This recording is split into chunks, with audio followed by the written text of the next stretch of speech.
لشگر عشقت که پر همت و عزمت، عشاق همه یک به یک آماده رزمت. در معرکه سنگین بگویید به صهیون، آماده جنگی بگویید به صهیون.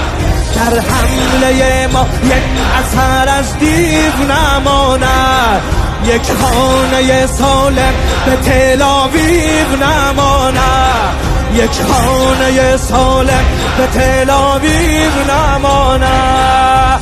ای لشگر صاحب زمان آماده باش، آماده باش. ای لشگر صاحب زمان آماده باش، آماده باش. بهر نبردی بی امان آماده باش، آماده باش.